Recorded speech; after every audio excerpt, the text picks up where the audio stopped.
میں نے قرآن کریم کی ایک آیت آپ کے سامنے پڑھی ہے اور اس میں اللہ تبارک و تعالی نے انسان کو اس کی زندگی کا مقصد بتایا ہے۔ اس مقصد کا جاننا ہر اس شخص کے لیے ضروری ہے جو تھوڑی سی بھی عقل رکھتا ہو، سمجھ رکھتا ہو، اس لیے کہ ہم صدیوں سے یہ بات دیکھتے چلے آ رہے ہیں کہ انسان ماں کے پیٹ سے پیدا ہوتا ہے، بچپن کی زندگی گزارتا ہے، جوان ہوتا ہے، بعض اوقات بوڑھا ہو جاتا ہے، لیکن آخر کار اس کو اس دنیا سے جانا ہو۔ اس میں کسی کا اختلاف نہیں، یہاں تک کہ جو لوگ معاذ اللہ خدا کے وجود سے بھی انکار کرتے ہیں وہ بھی موت سے انکار نہیں کر سکتے۔ پیدائش ہوتی ہے، پیدائش ہونے کے بعد انسان بعض اوقات تو بچپن ہی میں چل بستا ہے اور بعض اوقات بڑا ہوتا ہے، بڑے ہو کر دنیا سے چلا جاتا ہے۔ اس حقیقت پر اگر غور کیا جائے تو یہ سمجھنے میں دیر نہیں لگے گی کہ یہ زندگی جو ہے یہ ایک سفر ہے اور اس سفر کی آخری منزل قبر ہے۔ تو جب بھی کوئی شخص کسی سفر پر روانہ ہوتا ہے، کسی بھی کام کے لیے سفر کر رہا ہو، تو اس کے سامنے کوئی مقصد ہونا چاہیے کہ میں کیوں جاؤں۔ اگر آپ یہاں سے لاہور کا سفر کریں تو کوئی دل میں مقصد ہوگا کہ بھئی کیوں جا رہا ہوں لاہور۔ کوئی تجارت کرنا مقصد ہوگا، کسی عزیز رشتہ دار سے ملنا مقصد ہوگا، کسی دوست سے ملاقات مقصد ہوگا، اور ہو سکتا ہے کہ ساروں سیاحتی مقصد، لیکن مقصد کوئی دن میں ضرور ہوتا ہے۔ چھوٹے سے چھوٹے سفر میں بھی انسان کا کوئی مقصد ہوتا ہے۔ اس سفر سے کوئی بھی انسان ایسا نہیں ہے جو کسی مقصد کے بغیر ایسے ہی روانہ ہو جائے اور پتہ نہ ہو کہ میں کیوں جا رہا ہوں اور میری منزل جو ہے وہ کیا ہے اور کس مقصد کے لیے میں اس منزل تک پہنچنا چاہتا ہوں۔ کوئی بھی شخص جس کے اندر ذرہ برابر بھی عقل ہو وہ بغیر مقصد کے سفر پر روانہ نہیں ہوتا۔ لیکن انسان کا یہ سفر چونکہ ذرا لمبا ہوتا ہے، یعنی بعض اوقات ہو سکتا ہے 60 سال کا ہو، 65 کا ہو، 70 کا ہو، 80 کا ہو، تو وہ آدمی ساری زندگی گزارتا رہتا ہے اور یہ ذہن میں نہیں ہوتا کہ میں کیوں زندہ ہوں اور میں کیوں دن رات گزار رہا ہوں جبکہ آخر مجھے جانا ہے یہاں سے۔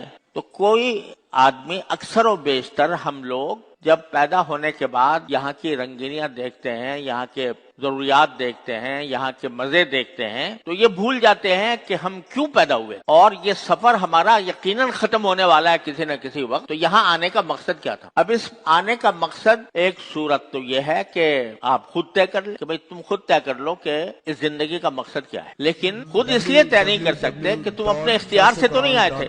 یعنی جب دنیا میں پیدا ہوئے تھے تو کیا پیدائش سے پہلے تم نے یہ ارادہ کیا تھا کہ میں پیدا ہوں اور پیدا ہو کر بچہ بنوں، پھر جوان بنوں، پھر بوڑھا بنوں، پھر مروں؟ یہاں پیدا ہونے سے پہلے تو کوئی آپ کے مقصد تصور کرنے کا سوال ہی پیدا نہیں ہوتا۔ پیدا ہونے کے بعد اگر آپ کوئی خود اپنی طرف سے کوئی مقصد طے کریں تو ایسا ہے جیسے بے ارادہ چل پڑے اور جب ہوش آیا تو اس وقت کوئی بات طے کر لی۔ حالانکہ مقصد تو کسی بھی فعل کا اس وقت کیا جاتا ہے جب ابھی وہ فعل کا آغاز ہو رہا ہو، اس سے بھی پہلے۔ اس لیے انسان کا تو کام ہے نہیں کہ وہ اپنے زندگی کے اس سفر کا مقصد طے کرے، کیونکہ زندہ ہونا اور دنیا میں آنا انسان کے اختیار میں سے نہیں ہوا، یہ کسی پیدا کرنے والے نے اس کو پیدا کیا ہے۔ تو اب وہ پیدا کرنے والا ہی صحیح بتا سکتا ہے کہ میں نے کیوں پیدا کیا، لہذا اس کے سوا کوئی چارہ نہیں ہے کہ بندہ یہ پہلے اللہ تعالیٰ سے پوچھے کہ یا اللہ آپ نے مجھے اس دنیا میں بھیجا، اتنا لمبا سفر میں طے کروں گا، بچپن بھی گزاروں گا، جوانی بھی گزاروں گا، بڑھاپے بھی گزاروں گا، تو میرے اس دنیا میں آنے کا مقصد کیا ہے؟ تو قرآن کریم نے اس ایک آیت میں